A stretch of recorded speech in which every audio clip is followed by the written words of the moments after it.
I have a story to tell you. Once upon a time, on a planet far, far away, there lived a life form called Homo sapiens. To the humans, the name of their species meant wise man. And wise they were. Humans had the ability to think as no animal ever had before. They were self-aware. They could employ reason and feel love. Humans also had a very special gift, for between all of them, there was an invisible thread that connected them together. A thread of experiences, hopes, dreams, and fears. But humans also had a detrimental downfall. They loved power, and for some, their love of power overrode their connection to other humans. They saw a powerful tool in the nature of their species, and used it to control others. The humans became violent, and they battled back and forth for power. The species went forth for 50,000 years, and the two faces of humanity never stopped fighting. For the passion of those who held to the thread was just as strong as those who sought to destroy it. Amongst the battles to live in peace, the fight to control sexuality was regarded as especially important. For to control the way that humans use their sexuality was to control an essential piece of every human being on planet Earth. For a long time, it seemed like the power-hungry had won. They convinced them that exploring and using their sexual capacities was somehow deviant or wrong. They illustrated sexuality as dangerous and disruptive, even among wholly consenting adults. That self-pleasure was wrong, and only specific types of sex, under the consent of various institutions, was okay. They convinced them that their bodies were ugly, and they began surgically modifying millions of men and women. They pushed their material inventions upon their fellow humans, and told them that for a simple exchange of time and money they could be more beautiful. And while they were oppressive, their strategies were smart, and they worked.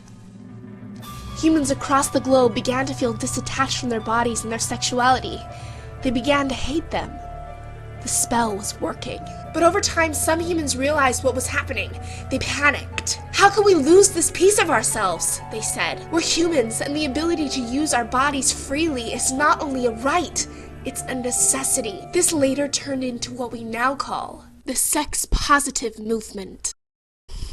Voices everywhere began to surface. They spoke of bodies and sexuality. They said, bodies are amazing, all different kinds. The number of shapes, sizes, and colors that humans come in is beautiful. Beauty must be defined as what we are, or else the concept itself is our enemy. To see beauty is simply to learn the private language of meaning, which is another's life.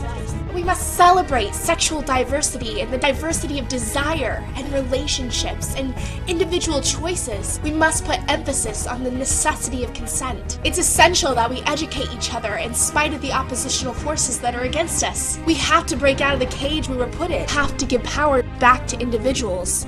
Else we lose an essential piece of ourselves. But it was a tough fight. Across their world, humans were still more comfortable seeing men holding guns instead of holding hands. Hating one's body was more accepted than loving it. And those who did love their bodies were shamed by those around them. How dare you love your body, they asked. You're not perfect. And to this the liberators replied, your idea of perfection doesn't exist. It's not real. My body's perfect, and so is yours. It's true that the opponents of free sexuality had big voices, but over hundreds of years positivity circulated, and slowly the tables started to turn. People began to love themselves again. They were restored to their natural state. They were freed. Talk and regard for bodies was open and informed. People were safer, and they were healthier. The human spirit was reconnected. The liberators won. The end.